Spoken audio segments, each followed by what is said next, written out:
What is going on, everyone? Welcome back to the channel, and today we are going to learn how to use Go High Level for real estate. In using Go High Level for real estate, you have to make sure you set up your sub account. So there are three different types of sub account when it comes to real estate.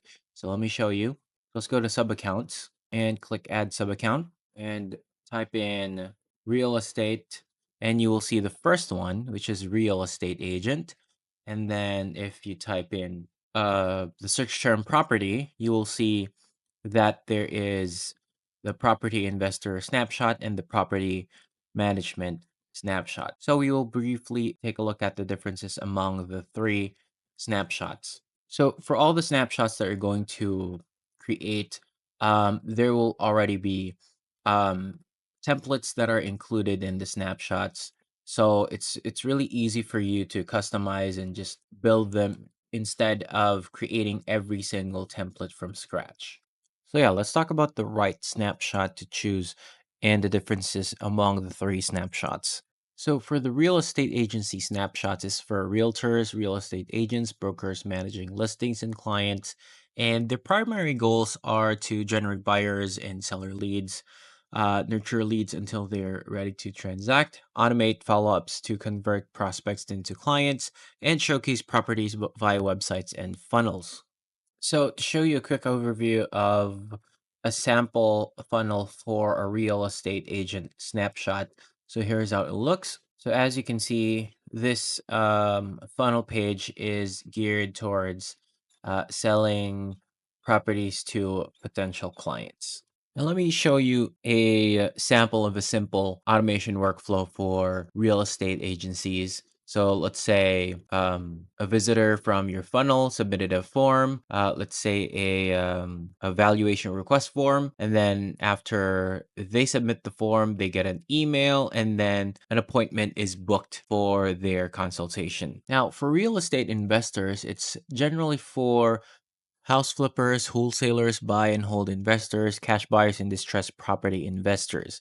And the primary goals for their snapshots would be finding distressed property sellers, build a buyer's list for off market deals, and automate follow ups to close deals faster. So, if you're working with a property investor, if you look at, let's say, their funnels, so they're focusing on property acquisition and reselling these properties for profit. Now, let's take a look at the example of an automation workflow for a property investor. Let's say a distressed property seller fills out the form. What's next is they receive an SMS, and then let's say after 5 minutes, an appointment setter would call them and set an appointment. And last but not the least, property management is for property management companies, landlords, managing multiple rental units.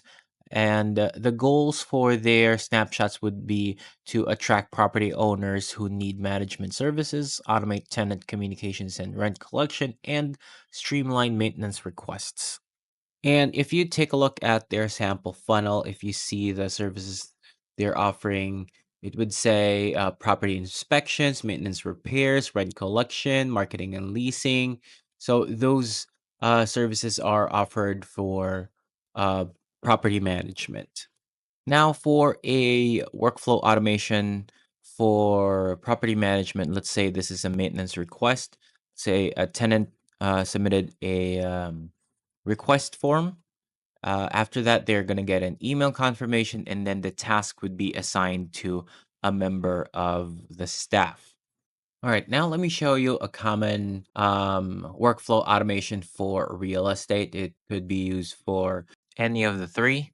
Most of the time, it's for real estate agents or property investors. So either a user fills out a claim offer, maybe from your funnels or maybe a form from Facebook. And then once they fill out the form, they would be transferred to a new lead stage opportunity, which I will be showing later. And then after that, they will be added to the long term nurture workflow, and then they will get an email and then an SMS, and then there's a wait period for 2 minutes. So if the contact did not reply, we'll be calling the contact. and we will also have a voicemail just in case they don't pick up, and then we can wait for 1 day and then send another SMS. Now, if the contact replies, they will now be transferred to the hot lead opportunity. If it's positive, we'll be sending a booking link SMS. If not, we'll just send a survey link SMS, and then the automation would just end if there are no conditions met. All right, so let's test the workflow, so I could show you how the pipeline looks like.